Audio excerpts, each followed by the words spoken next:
Hey, I want you to be honest with me for a moment, okay? Let's just admit it. What do most of us spend a good chunk of our lives doing? Chasing approval, right? Trying to fit in, trying to be liked, trying to stay accepted by the crowd.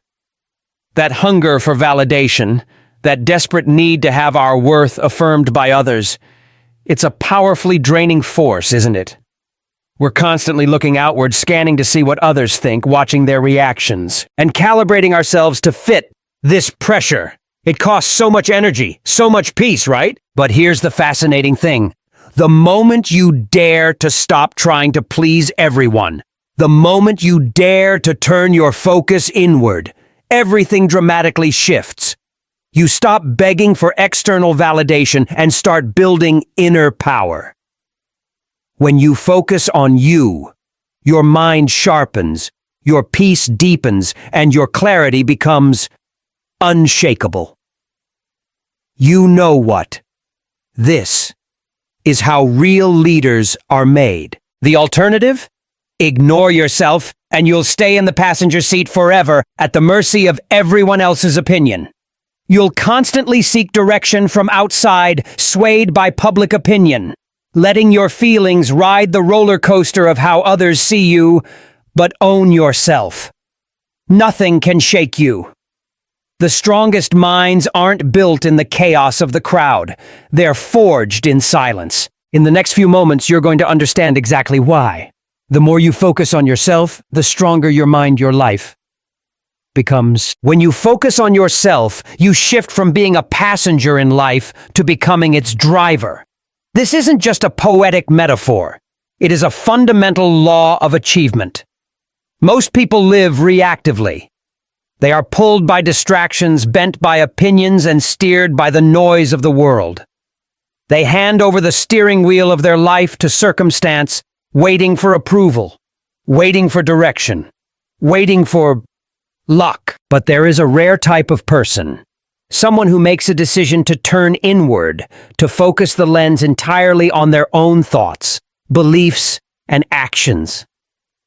That person begins to shape destiny. The moment you redirect your attention to yourself, something miraculous happens.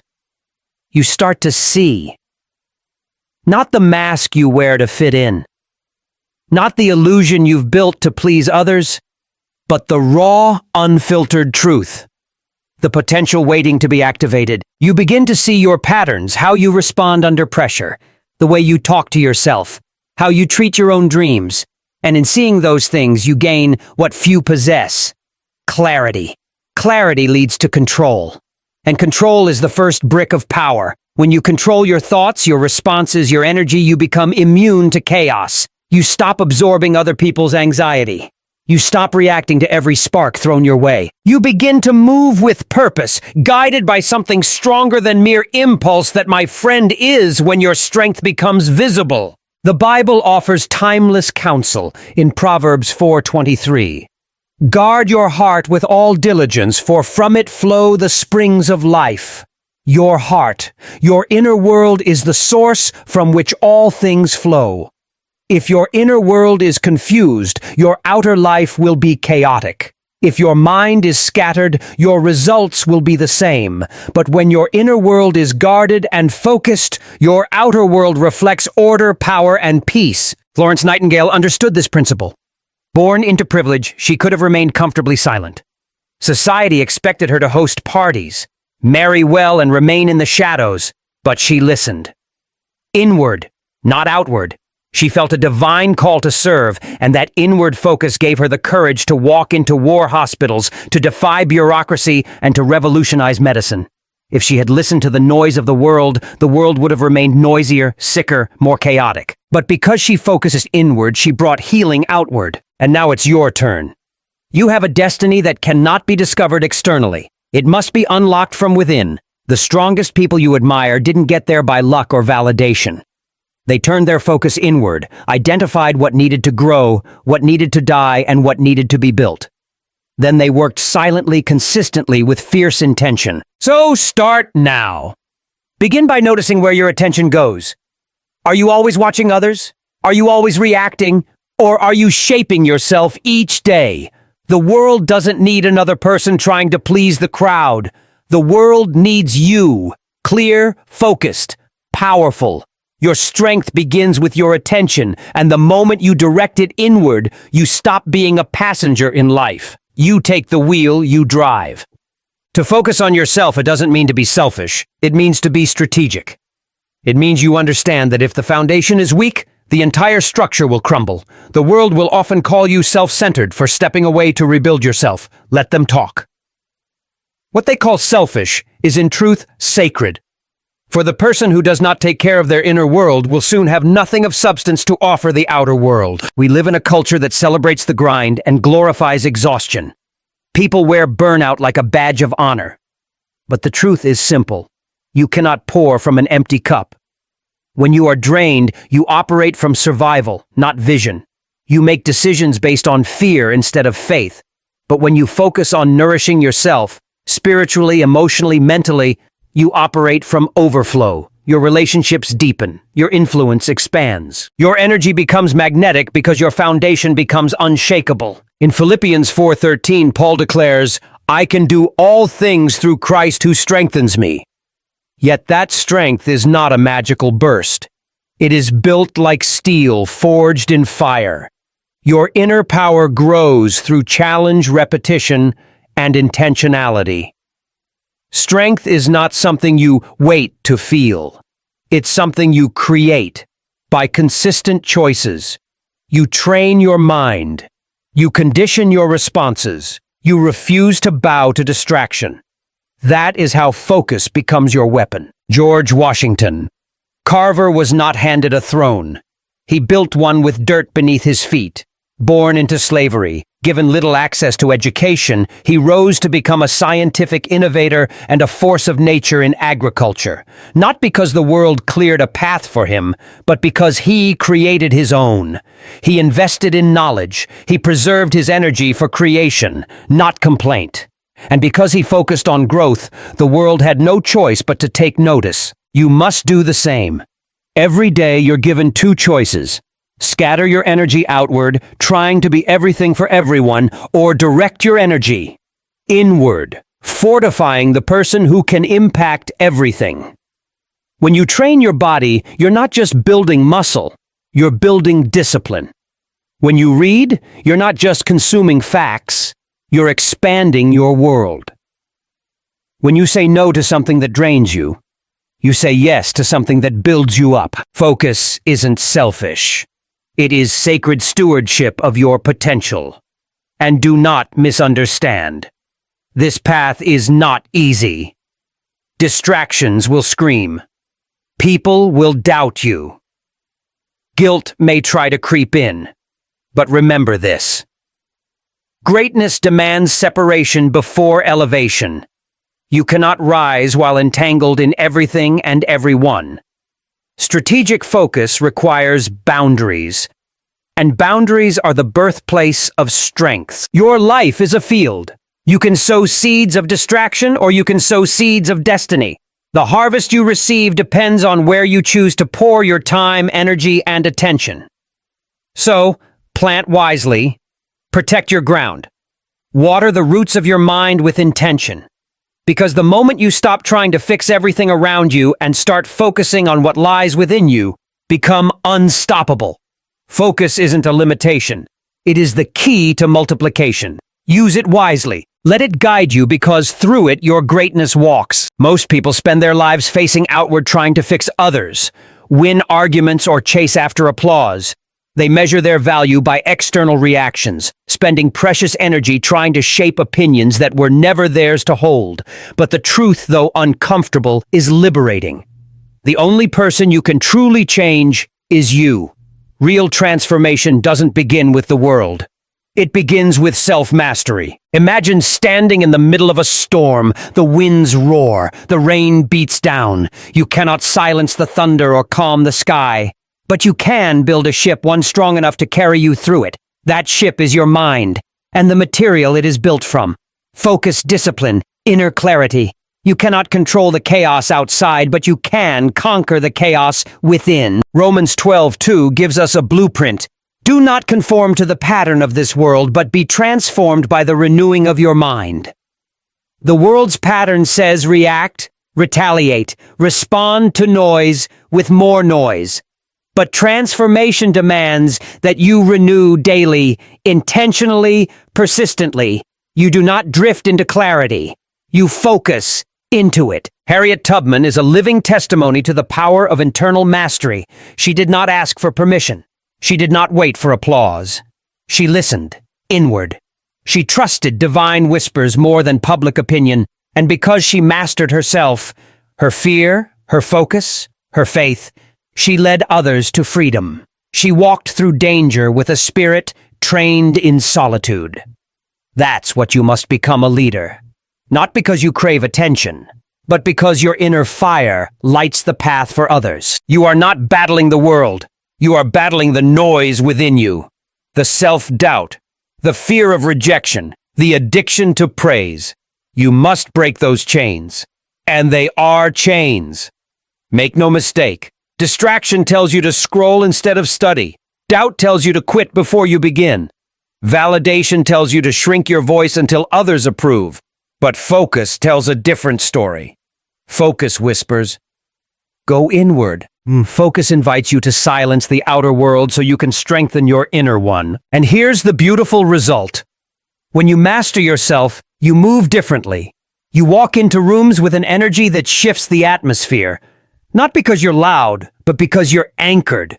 You carry storms inside you and you calm everyone else's. You don't chase peace. You bring it. You don't seek clarity. You are it. This is what focus produces. It gives you dominion, not over others, but over the only battlefield that matters, your own mind.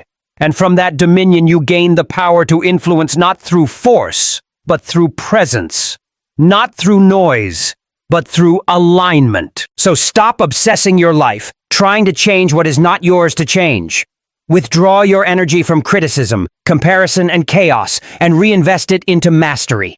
Learn your patterns, study your thoughts, rewrite your beliefs, because the higher version of you isn't out there. It's already inside you, waiting to be disciplined, directed, and deployed. Let your mind become the ship that sails steady through every storm. Let focus be your compass, and let transformation begin.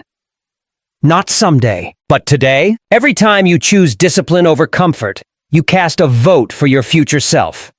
It doesn't have to be grand or dramatic. It's the quiet decisions.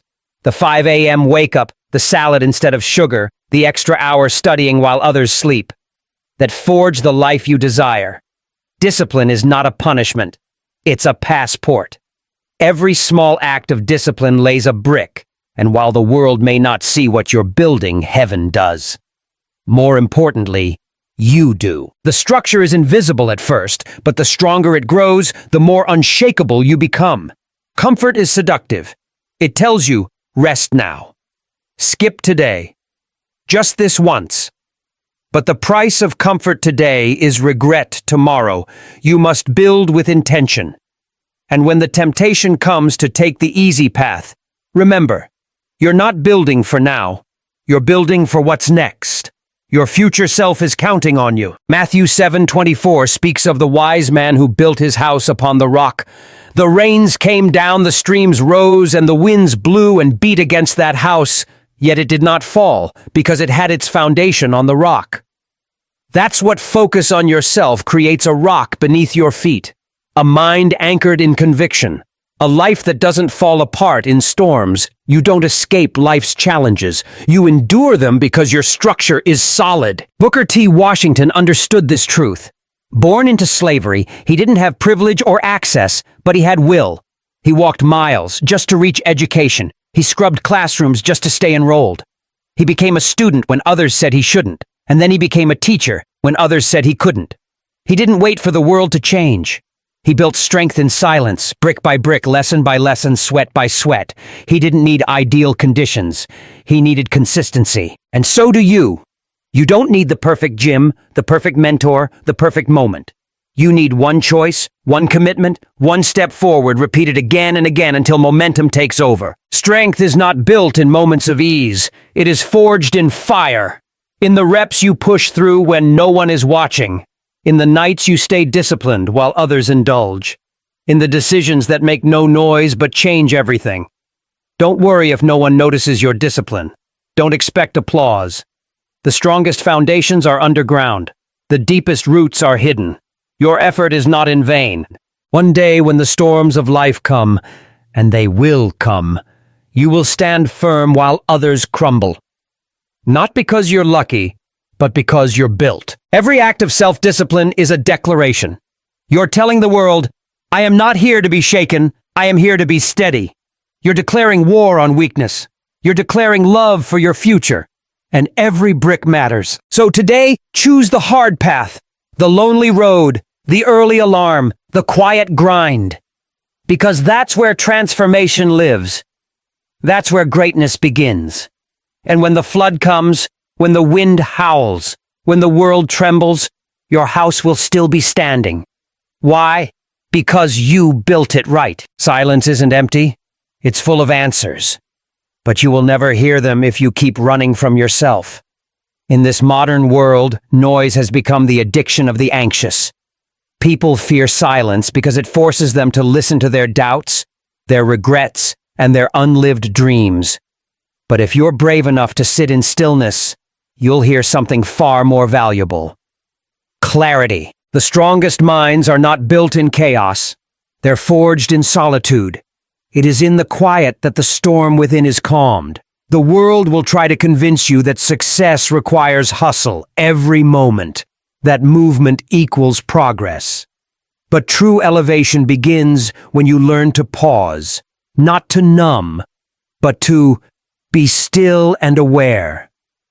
Isaiah 30:15 says, "In quietness and in trust shall be your strength, not in volume, not in speed, in quietness." When you spend time alone, truly alone, you come face to face with the unfiltered truth of who you are. And that moment, though uncomfortable, is the birthplace of growth. Your fears rise, your insecurities echo, but so do your dreams, your values, your purpose. Silence becomes the mirror, and if you dare to look, you'll see the next version of yourself waiting to be born. Nikola Tesla understood this. While others chased applause, he embraced solitude. Hours, sometimes days spent in mental silence. He built worlds in his imagination. He didn't just invent machines. He saw them before they were real. His solitude was not a weakness. It was his superpower. Because he learned what most people never discover, solitude is a portal to genius. But you don't need to be an inventor to practice this power. You just need courage. The courage to turn off the noise, to shut down the notifications, to walk into a room without music, without messages, just you and your mind, and then listen. Not with fear, but with faith. Trust that what you hear in the silence is exactly what you need. We live in a society that celebrates busyness. The calendar full of appointments. The inbox flooded with requests, the mind always on. But that isn't strength. That's survival. And you are not born to survive. You were born to create, to lead. And leaders must retreat before they advance. They must listen before they speak. They must know themselves before they guide others. So make it a habit, a daily ritual. Even 5 minutes of stillness can alter your trajectory. Sit with your thoughts. Ask yourself real questions. What am I avoiding? What am I chasing? Who am I becoming? You don't need the world's opinion. You need your own awareness, because the stronger your relationship with yourself, the less you need from the world. You stop begging for validation. You stop bending for approval. You become grounded, not in noise, but in knowing. And that, my friend, is where true freedom begins. When you can be alone with yourself and feel complete. When silence becomes sanctuary, not punishment. That's when your power multiplies. Stillness is not the absence of movement. It is the presence of purpose. Embrace it, and watch your mind grow stronger than ever before. When your focus is fractured, your life becomes scattered. Tasks go unfinished. Dreams stay on paper. Energy gets drained in 10 different directions, and none of them lead anywhere meaningful. It's like pouring water into 10 cups and watching them all stay empty. But when your focus becomes singular, when it is aimed at growth, aimed at mastery, aimed at one meaningful pursuit. Momentum builds, and with momentum power is inevitable. Like a river carving a canyon. Consistency in one direction transforms everything. It doesn't happen overnight, but it does happen. The river isn't fast, but it is relentless. And that is what separates the average from the exceptional. Most people dabble. They try a little of this, a little of that. They start businesses, then abandon them. Set goals, then forget them. Begin disciplines, then drop them. The result: a life filled with fragments, pieces of potential scattered across time. But power is found in completion. Not in starting, but in finishing. Not in curiosity, but in commitment. James 1:8 gives us a warning. A double-minded man is unstable in all his ways. The unstable man is not evil, he's simply unfocused. He says yes to too much, he pivots too soon, he abandons the hard path for the easy one, and so his life never stabilizes. Focus brings order. Focus builds strength. When you pick one goal, just one, and chase it with intention, the universe starts to respond. Doors open. Resources appear. People take you seriously. Not because you're lucky, but because you're clear. You're not sending mixed signals. You've declared your direction, and direction creates alignment. Thomas Edison didn't revolutionize the world by being interested in everything he chose. One obsession innovation, and gave it his full attention. Thousands of experiments, countless failures. But because he stayed the course, he didn't just invent the light bulb. He lit the world. That kind of impact isn't reserved for geniuses. It's reserved for the focused. What if you stopped switching paths every time it got difficult? What if you stayed long enough to get good, long enough for your roots to grow deep and your name to carry weight? Most people never tap into their potential because they move too much. The moment pressure shows up, they pivot. But mastery lives on the other side of perseverance. So I ask you, what is your one thing? What's the one pursuit that sets your soul on fire? Choose it. Write it down. Then eliminate everything else that doesn't align with it. Cut the distractions. Say no to noise. Invest fully in the path you've chosen. This is what it means to focus on yourself. Not in a scattered way, but in a strategic one. Every day, pour your energy into your mission. Every action should echo your objective. And when doubt comes, return to your decision. You chose this. You're building this. You're finishing this. Because when you focus on yourself with intensity, you move from chaos to clarity. And clarity is more than peace. It's power.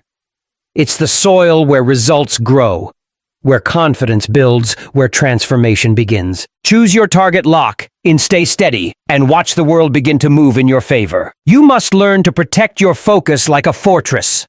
Not with walls of anger or defensiveness, but with discipline, clarity, and unwavering standards.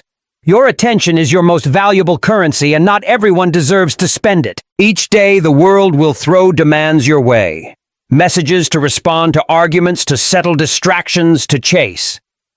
But here's the truth. You don't owe your energy to everything that calls for it. You are building something sacred. Your mindset, your future, your destiny. And when you are in the construction phase, the worst thing you can do is entertain the noise.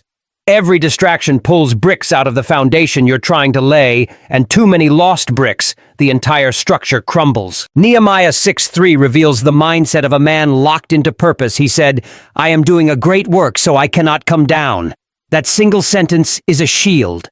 He was building the walls of Jerusalem surrounded by enemies who tried to distract, derail, and discourage him. But he didn't debate. He didn't defend.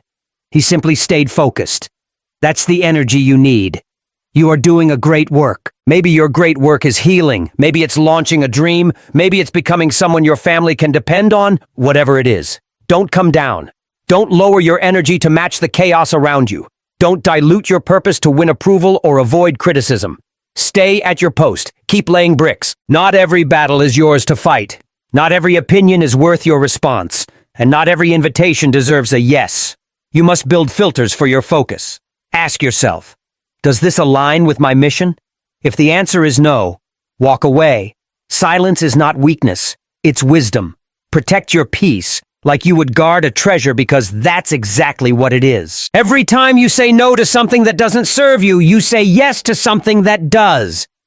Each boundary is a line drawn in love, not just for others, but for yourself. And with every boundary you set, your focus sharpens, your time expands, your strength multiplies. Think of your focus as fuel. Would you waste fuel on a road that leads nowhere? Would you keep filling a tank with leaks? Then, don't leak energy on gossip, on doubt, on people who drain you more than they develop you. Protect your energy like your future depends on it, because it does. Highly focused individuals are not lucky. They're intentional. They don't stumble into peace. They schedule it. They don't accidentally grow. They guard the environment where growth happens. You must do the same.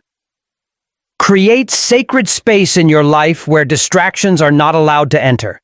Whether it's a quiet morning routine, an evening of deep work, or a few hours of no noise, no interruptions. Build that fortress.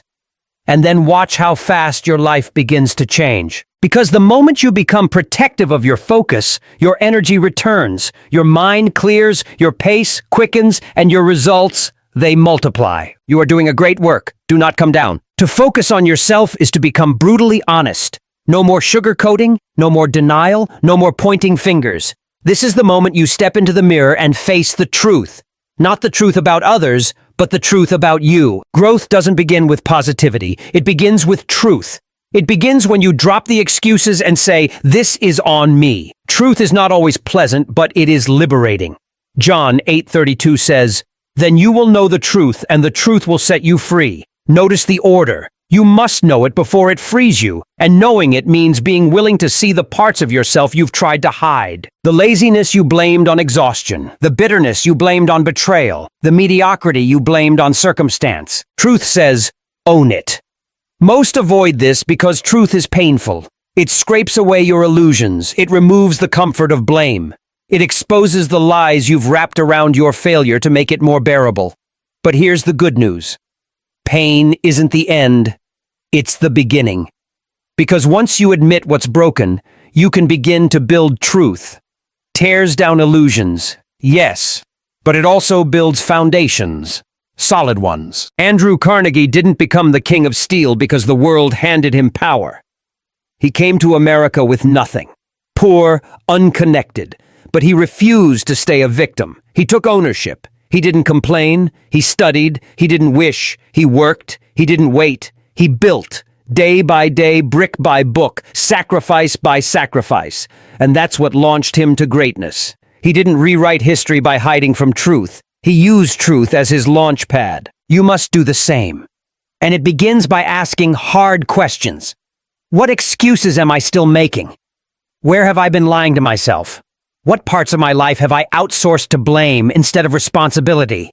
These questions sting, but they awaken, because behind every excuse is a power you've surrendered, and once you call it out, you take it back. Radical responsibility is not about shame, it's about sovereignty. It's the declaration that your life is your canvas. You are the artist. The strokes may be messy, the colors may bleed, but you're still the one holding the brush. And with truth in hand, you can repaint any story. When you take responsibility, your life becomes malleable, flexible, changeable. You are no longer a victim of your past, your parents, or your pain. You are the sculptor. Mold. Your mind refine your habits. Shape your days with discipline. Let truth carve the life you've been avoiding. This journey is not for the faint of heart, but you're not faint. You're ready. Ready to stop pretending. Ready to stop performing. Ready to become. Because becoming begins with truth, and truth begins with focus. So sit with it. Let it sting. Let it cleanse. And then let it set you free. You don't need permission to change your life. You just need truth, and you've already found it. Right there inside the mirror. No one is coming to save you. Not your boss. Not your partner. Not the government. And that's not a tragedy. It's a gift. Because once you accept that your life begins to change, you stop waiting for opportunity to knock. You stop waiting for validation to begin. You stop waiting. Period. Instead, you start building, creating, leading. We've been conditioned to believe that help will arrive someday somehow. But here's the truth. No one is coming.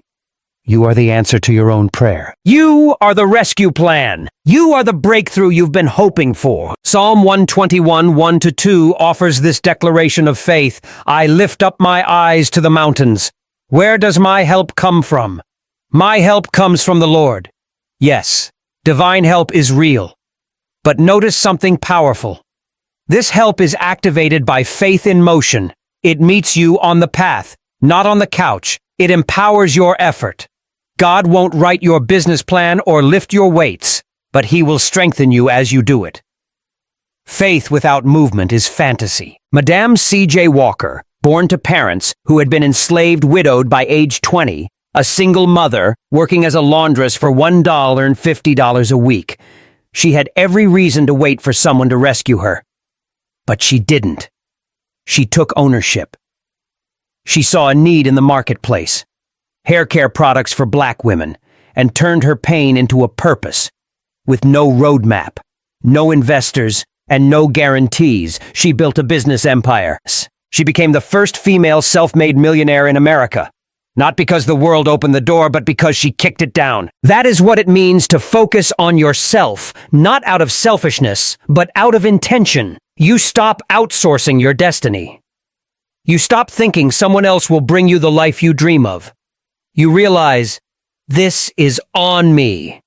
My mindset, my energy, my effort. No more blaming, no more waiting, no more hoping someone will finally see your potential. You must see it, and then you must act on it. Every minute you spend waiting for the right time, the right partner, the right economy, you lose ground because the perfect moment is an illusion. It never arrives. The only thing that's real is now. This moment, this decision, this step forward. And here's the paradox. When you stop waiting for help, you find it. Not because it shows up at your door, but because you became someone worth helping. You started moving. You built momentum. You became a magnet for resources, people, and opportunities. Because people don't invest in potential. They invest in progress, and progress only happens when you stop stalling and start building. So take the pressure off everyone else. They are not your saviors. They are not your source. And they don't owe you your future. You owe it to yourself. Pick up the bricks. Start laying your foundation. Take the next step, even if it's small. Because your dreams are not waiting for someone else to believe in them. They're waiting for you to build them. And once you do, help will meet you on the path. Not because you waited, but because you moved. You are not behind. You are becoming. Let that truth take root in your heart. In a world obsessed with speed comparison and artificial milestones, it's easy to feel like you're too late, too far gone, too off course.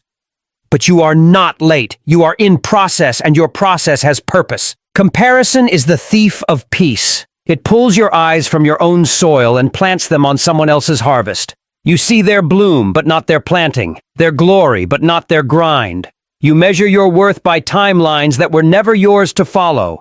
But when you stop comparing your journey to someone else's highlight reel, you reclaim the one thing that matters most, your focus. Ecclesiastes 3:1 says, "To everything there is a season and a time to every purpose under the heaven."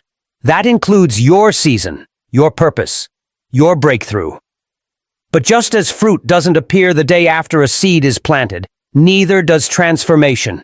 There is time for breaking ground, time for darkness, time for pushing upward, and then only, then, time for bloom. Too many people waste their growth energy watching others. They scroll, they envy, they shrink. They feel late to a race that was never meant to be a competition. But you are different. You understand that greatness isn't microwaved. It's marinated. It's cultivated in silence, in discipline, in persistence, when no one is watching. Every setback you faced wasn't a delay. It was a teacher. Every detour carried a lesson. Every failure carved deeper roots, and those roots, they will support the weight of your future. Without them, your success would be hollow, easily shaken. But with them, you can stand because you didn't just grow fast. You grew deep. So stay planted. Stop trying to jump timelines. Stop uprooting your progress to compare it with someone else's. Water your own vision, feed it with truth. Protect it from doubt. Give it light through hope and action, and trust the process. Because the process isn't punishing you. It's preparing you. When you focus on yourself, not out of ego, but out of commitment, you begin to see progress. Not always dramatic, not always obvious, but always real. Day by day you rise. Inch by inch you improve. The seed doesn't question the soil, it just pushes through. So must you. And then one day without fanfare, you will look around and realize you've become. You didn't bloom because you chased applause. You bloomed because you trusted the process, because you stayed when others quit, because you believed when it was hard. And that kind of bloom doesn't fade. It multiplies. So no, you are not behind. You are blooming in perfect timing, in divine alignment. Your only job now is to stay focused on your own ground, to water your soul with discipline, to shield your dreams from comparison, and to trust that what you're building, though unseen, is unfolding exactly as it should. Because when you focus on yourself, you don't just grow, you blossom. Strength begins the moment you decide to stop waiting and start moving. The world conditions you to believe in perfect timing, as if success depends on planets aligning, inspiration, striking, or someone finally giving you permission. But the truth is this: perfection is a myth, and waiting is a trap. There will never be a perfect mood day or set of circumstances. The people who win in life are not those who feel ready, but those who act anyway. They don't wait for clarity. They create it through motion. Most people stall their destiny not because they lack talent, but because they lack initiation. They delay decisions, postpone progress, argue with themselves in the name of preparation. But the mind that is trained to act, especially in the absence of comfort, becomes a powerful force. It becomes a mind that doesn't beg for permission, it leads. Proverbs 13:4 declares, "The soul of the sluggard craves and gets nothing, while the soul of the diligent is richly supplied." Craving without action is just a dream slowly rotting into regret. But diligence gets results. Diligence multiplies what motivation only promises. You don't build a strong mind by thinking about it. You build it by commanding yourself to move, even when it's hard, especially when it's hard. So how do you build that kind of strength? You train your responses. You stop waiting for energy to arrive and generate it through small, disciplined actions. You stop giving yourself multiple options and commit to one clear course. You get up at the time you said you would. You show up to the task whether you feel inspired or not. You stop negotiating with laziness, and instead you lead yourself like a general leading an army. Elizabeth Blackwell. She was rejected from every medical school she applied to, mocked even after acceptance, and constantly reminded that medicine was not a woman's field. But she didn't let those voices override the voice within. She didn't wait for the world to approve of her mission. She prepared, applied again, and faced down adversity. In doing so, she became the first woman to earn a medical degree in the United States and opened the door for thousands of others. She didn't act because she felt brave every day. She acted because she believed her mission mattered more than her mood. And that's the difference. Strong minds don't obey feelings. They obey purpose. The more you move, the more momentum follows. The more you take action, the more energy flows into your body. Waiting drains, movement fuels. So stop stalling. Stop rationalizing delay. There is no ideal moment coming in the future. There is only now, and now is powerful when met with intention. Your future is not waiting for motivation. It's waiting for you to put your foot down and start commanding yourself. Lead yourself. Move your feet, because strength doesn't come when the timing is perfect. It comes when your discipline becomes louder than your doubt. Your strongest mindset begins the moment you do, so begin. Focus on yourself by creating standards that refuse to shrink for convenience. This world is full of shortcuts, loopholes, and easy outs, and every single one of them is a trap. The moment you start adjusting your standards to accommodate comfort, you begin a silent negotiation with mediocrity. And mediocrity, once allowed through the door, doesn't leave quietly. It takes over. The strength of your mind is directly tied to the strength of the line you draw and how fiercely you protect it. You cannot build a sharp mind with dull commitment. The standard you set in private becomes the results you show in public. And the greatest threat to your success isn't failure. It's compromise. It's the little voice that says, just this once, or no one will notice. But you will notice, and your inner integrity will begin to erode. One skipped discipline becomes a pattern. One broken promise becomes a mindset. Excellence doesn't die in one day. It bleeds out through lowered standards. Colossians 3:23 gives you a blueprint. Whatever you do, work heartily as for the Lord and not for men. That's the formula for greatness. Not for attention, not for praise, but for purpose. You show up every day with your full effort, not because someone is watching, but because you are watching. You work like it matters because it does. Strong minds are not built by lowering the bar to meet your mood. They are forged by raising it and then rising to meet it every day. Especially on the days when it would be easier not to. Strength comes from showing up when it's hard, staying committed when it's boring, and pushing forward when others quit. Discipline isn't about motivation, it's about alignment. Your daily effort must reflect the destiny you claim to want. Sojourner. Truth born into slavery denied education treated as less than human, but she refused to accept silence as her final chapter. She learned to read. She found her voice. She spoke truth in courts, in churches, in crowds, not because the world gave her permission, but because she gave herself a standard and she refused to shrink. Her life was not easy.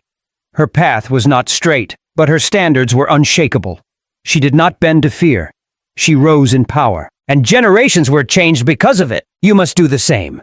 Set a standard so high that it intimidates your comfort. One that demands your best, even in private. One that holds you accountable when no one else is watching. Your future doesn't need more excuses. It needs structure. It needs values. It needs non-negotiables. So hold the line. When others slack, stay sharp. When others drift, stay rooted. When the world says, lower your bar, raise it higher, because the ones who refuse to shrink become the ones who lead. And if you can stay faithful to the standard even when the reward is invisible, you'll find yourself standing tall when others fall. Excellence isn't earned in public. It's built in secret. Brick by brick, choice by choice. So choose today. Who are you becoming? Then match your effort to your answer. Every single day. Self-focus becomes strength the moment you learn to speak to yourself with the authority of a leader. Your life rises or falls based on the tone of your inner voice. Most people speak to themselves in whispers of doubt, complaint, and insecurity, and then they wonder why their lives feel small, chaotic, or powerless. But when your self-talk shifts from fear to faith, everything begins to change. The voice you use with yourself matters more than the voices you hear from others. Why? Because no one talks to you more than you do. You are the most consistent speaker in your life. Your words shape your mind. Your mind shapes your actions, and your actions shape your destiny. That's why victim language is dangerous. I can't. I always fail. I'm not good enough. These aren't just thoughts. They're declarations. And declarations become reality. Mark 11:23 tells us, "Truly I tell you, if anyone says to this mountain, 'Be lifted up and thrown into the sea,' and does not doubt in his heart, it will be done for him." Notice, it doesn't say, "If anyone thinks." It says. Faith isn't just belief. It's speech. You must speak your power. You must declare your direction. You must command your focus. Self. Focus doesn't stop at awareness. It evolves into articulation. You begin each day not asking, "What do I feel like doing?" but declaring, "This is who I am. This is where I'm going." You command your morning with purpose. You speak discipline into your body. You speak vision into your spirit. Your internal dialogue becomes a strategic weapon. Ida B. Wells lived this power. At a time when silence was safer and apathy was easier, she chose voice. She investigated injustice. She wrote boldly. She stood in rooms where women weren't invited and spoke with fire. Not because the world welcomed her, but because she refused to silence herself. Her words moved mountains. They changed laws. They awakened consciences. But before she spoke to the world, she had to first speak truth to herself. That's where all transformation begins. So what are you saying to yourself? Are your words building strength or sowing self-doubt? Are you rehearsing problems or declaring purpose? Your inner dialogue is either a cage or a key, and you hold it. To train your voice is to train your identity. Speak as the person you are, becoming, not the person you have been. Talk to yourself like a leader would, firm, but kind, clear, but visionary. Never passive, never pitiful. Command your thoughts like they are soldiers, because they are. And here's the secret. When you declare something with enough consistency, your spirit begins to obey.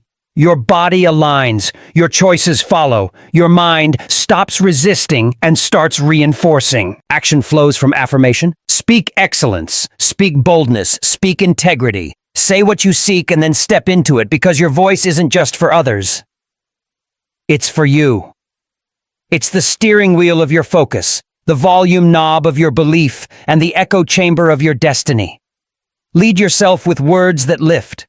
Start speaking like the champion you were born to become. Focusing on yourself means forgiving yourself.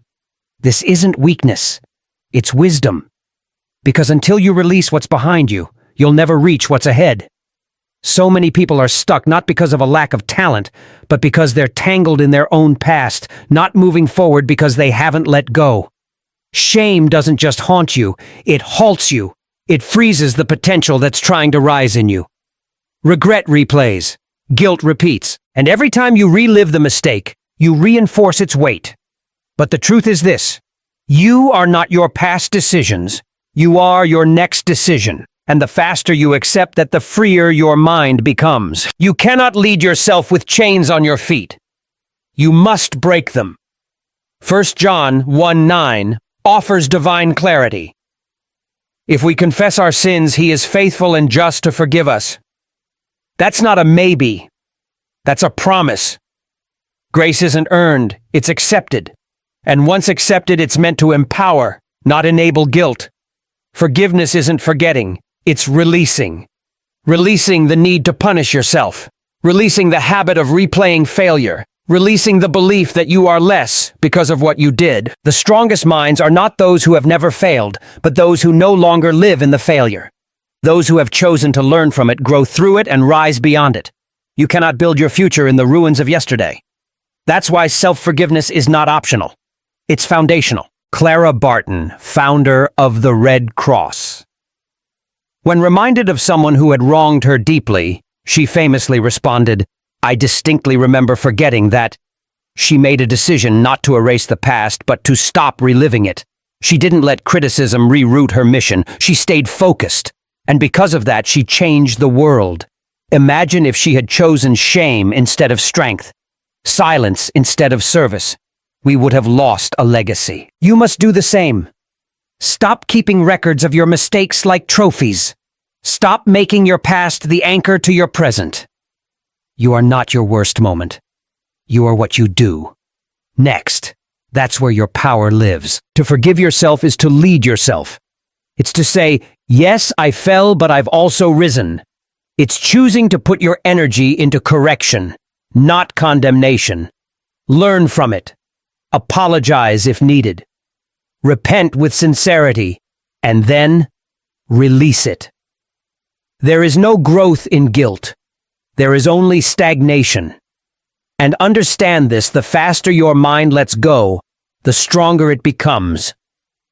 The longer you carry what no longer serves you, the more it weighs you down. Mental strength is not just about endurance, it's about release, about knowing when to drop the baggage and move. You can't build the future you desire while living in yesterday's ruins. You were never meant to stay in your lowest chapter. You were meant to rise, to rebuild, to rewrite, and to do that, you must forgive. Speak grace to yourself. Lead yourself with mercy. And when the voice of shame whispers, remember, that's not who I am anymore. Because the moment you release what's behind you, your future opens wide before you, and you, my friend, are finally free to walk into it. A focused mind does not beg for clarity. It builds it through vision. You don't wait to see where life takes you. You decide where you're going. Without vision, you become a drifter. You move through life responding to noise instead of purpose. You follow whoever shouts the loudest. But true strength, true focus comes when you choose a direction and commit to it with everything you have. Vision is not about what you see with your eyes. It's what you see within. And once that picture is clear, everything else begins to align. Your energy follows it. Your habits bend toward it. Your time gets reorganized by it. The clearer the vision, the fewer the distractions. When you know where you're going, detours lose their appeal. Habakkuk 2:2 gives a timeless instruction. Write the vision, make it plain so he may run who reads it. Vision activates movement. You don't need more motivation, you need direction. And once direction is clear, movement becomes natural. But clarity isn't a gift, it's a decision. You build it by asking the right questions. What do I want to create? Who do I want to become? What does success look like for me? The process begins by naming your vision. Define it. Don't just say, I want more. More of what? Don't just say, I want success. What does that mean to you? Be specific. Paint it in color. Put it in writing. Then read it every day until it becomes your compass. Because a clear vision is a steady rudder in every storm. Mary McLeod Bethune. She started with $1, $50, and a dream that others laughed at. A school for young black girls at a time when society said they didn't need one. But she saw what wasn't visible. She believed in what wasn't yet real. And because she held on to that vision, she didn't just open a school. She laid the foundation for what would become a university. Her clarity gave birth to progress. She wasn't led by trends, she was led by vision. That same power lives in you, but it won't activate until you define it. The mind cannot chase a fog. It needs form. Vision gives your mind something to work with, and once it locks in your habits, begin to obey. You wake up with purpose. You move with urgency. You make decisions with confidence because they're filtered through a destination. Without a vision, you'll settle for what's convenient. With vision, you fight for what's meaningful. Vision doesn't make the journey easier, but it makes it worth it. It's what keeps you walking when the path gets steep. It's what keeps you focused when the world offers shortcuts. So write the vision. Make it plain. Not just in your journal, but in your life. In your schedule. In your conversations, in your daily disciplines. Let it guide your day and govern your decisions. Speak it. Live it. Build it. Because clarity is not something you wait for. It's something you create. And when you do, your mind stops spinning and starts running towards something real, towards something great. The more you focus on yourself, the more you detach from outcomes you cannot control. Life is full of variables.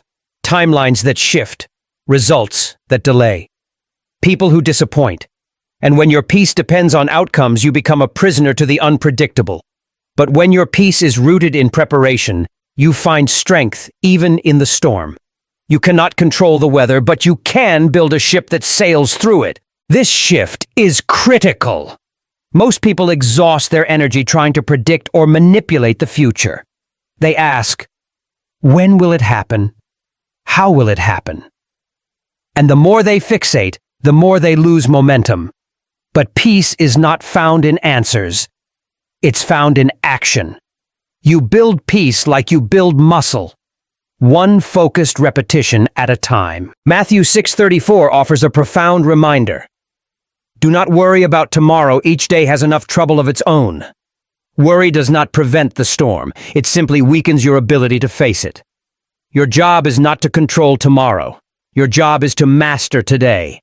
That's where your power lives. In your habits, in your mindset, in your preparation. So what does that look like? It means waking up with purpose even when results are uncertain. It means building skill, even if recognition is delayed. It means controlling what you can, your effort, your discipline, your learning, while releasing what you can't. The more you pour into what's yours to steward, the less attached you become to what's out of reach. Helen Keller is a testament to this truth. Born deaf and blind, she had every reason to believe the future would be small and limited, but she didn't let her external conditions dictate her internal discipline. She trained with structure, recovered with routine, practiced with precision. Her environment wasn't perfect, but her preparation was.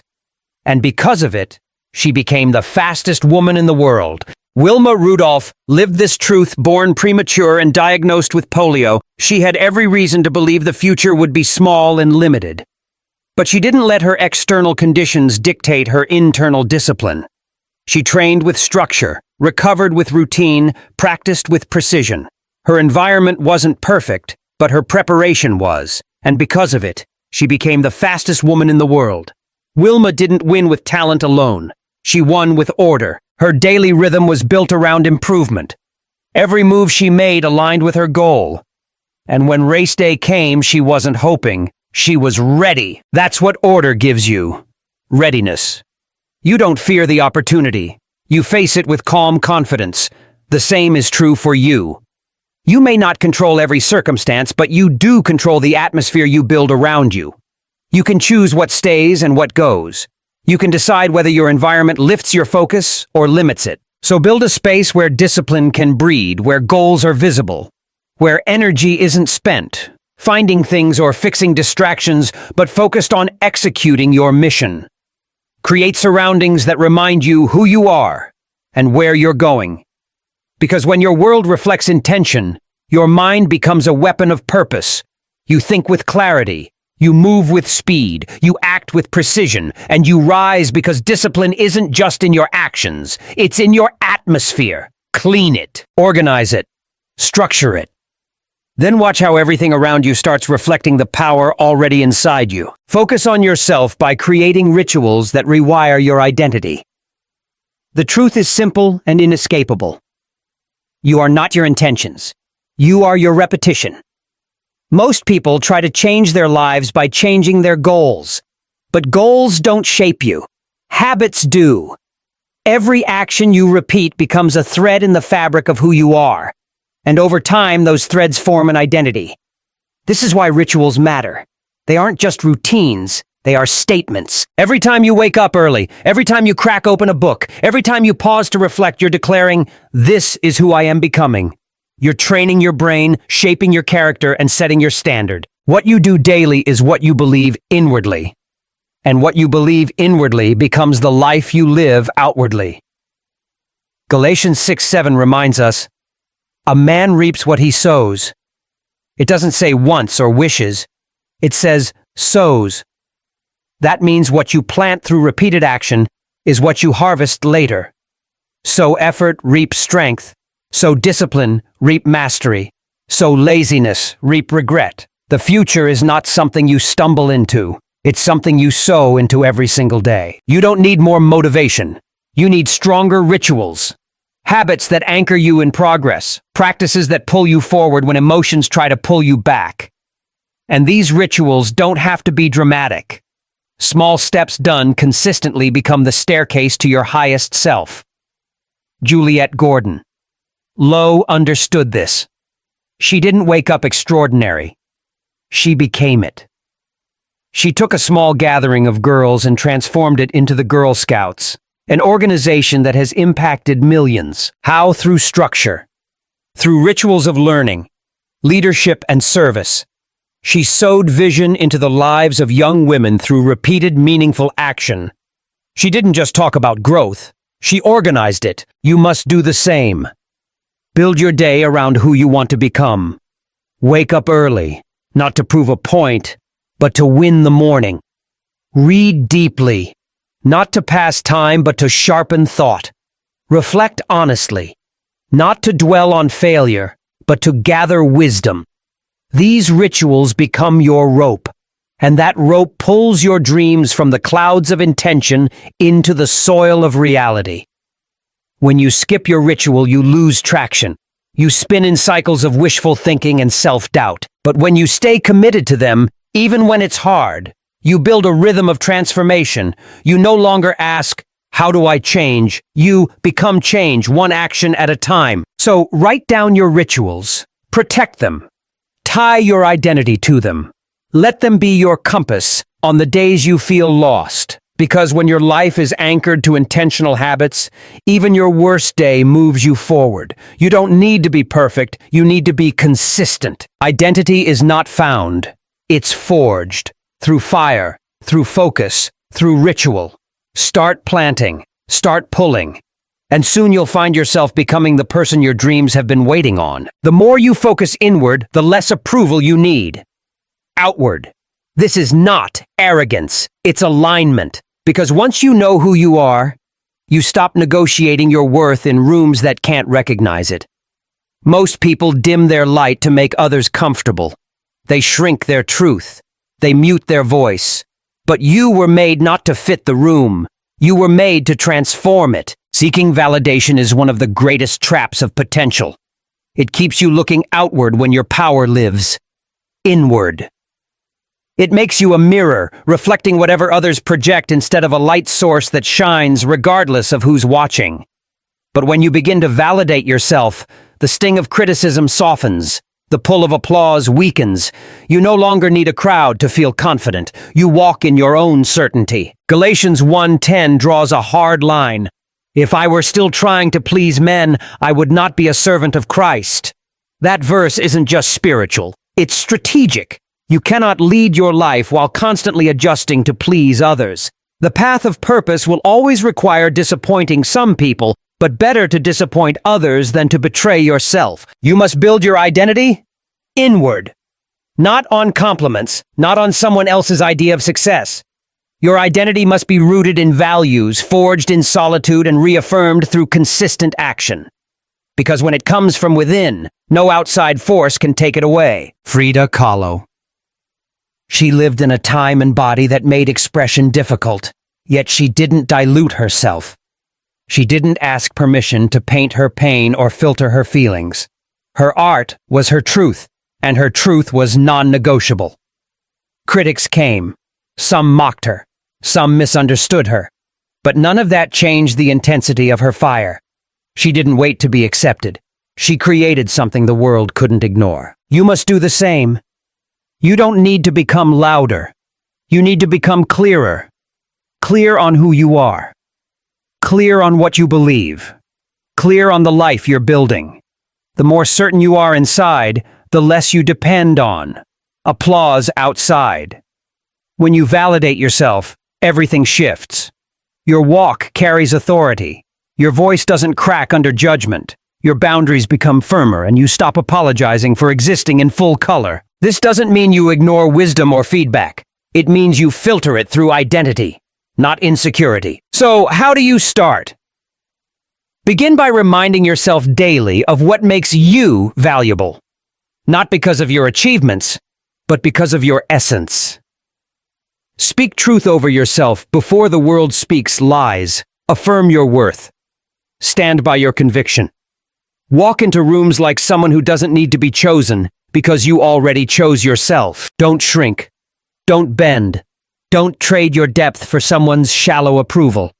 You weren't made to echo the world. You were made to shape it. And when your validation comes from within the world doesn't give you confidence, it confirms it. Your energy speaks before you do, so carry it like truth. Walk it like power.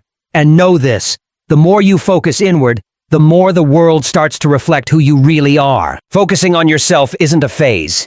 It is a lifestyle. It's not something you do when motivation is high. It's not a season you pass through. It is a commitment to excellence repeated daily regardless of circumstances. The moment you stop, drift begins. And drift is subtle. It disguises itself as rest, as ease, as normalcy. But beneath the surface, you're slowly surrendering direction. Your mind, like any muscle, must be trained. Left unattended, it reverts to weakness. It falls prey to distraction. It forgets its mission. That's why focus isn't something you find once. It's something you forge every single day. Discipline isn't a punishment. It's protection. It guards your purpose from erosion. Hebrews 12:11 gives us this eternal truth. No discipline seems pleasant at the time, but later it produces a harvest of righteousness and peace. The harvest doesn't come immediately. It doesn't arrive with applause, but it comes to those who persist, to those who build even when it feels like nothing's changing, to those who sharpen their mind while others sleep. You're not just chasing success. You're shaping a legacy. And legacy isn't crafted in one grand moment. It's built in the quiet, in the routines, in the daily disciplines that compound over time. The strongest structures don't rise overnight. They are anchored deep, reinforced by habit, and elevated by consistency. Wilbur and Orville Wright are prime examples. They weren't born with wings. They earned them through years of trial-repeated crashes, endless setbacks. They didn't stumble into flight, they disciplined themselves into it. Each failure taught them, each attempt refined them. While the world doubted, they built. While critics mocked, they studied. And because they chose focus as a lifestyle, they achieved the impossible. You must do the same. Discipline cannot be a mood. It must be a method, a code. A system you live by whether you feel like it or not. Build daily, not just when it's convenient. Think sharply. Even when your mind wants to wander, live intentionally. Even when routine tries to lull you into apathy. Set your alarm with purpose. Start your day with clarity. Attack your tasks like they matter because they do. Every choice is a seed. Every action is a brick. And the stronger your focus, the greater the structure you build. Your future doesn't need more intensity. It needs more consistency. The occasional sprint doesn't beat the steady marathoner. Success doesn't ask, who ran hardest? It asks, who lasted longest? And the ones who last are those who made discipline their companion, not their occasional guest. So keep your eyes on the mission when distraction calls. Remember your vision when fatigue whispers. Remember your why when temptation offers shortcuts. Remember your standard. And never let the noise shake your discipline. The world will try to lure you into passivity, but you weren't made to drift. You were made to drive every day, every habit, every mindset adjustment. It all adds up. Focus isn't a tool. It is a lifestyle. Choose it, live it, repeat it, until the future you're building becomes the life you're living.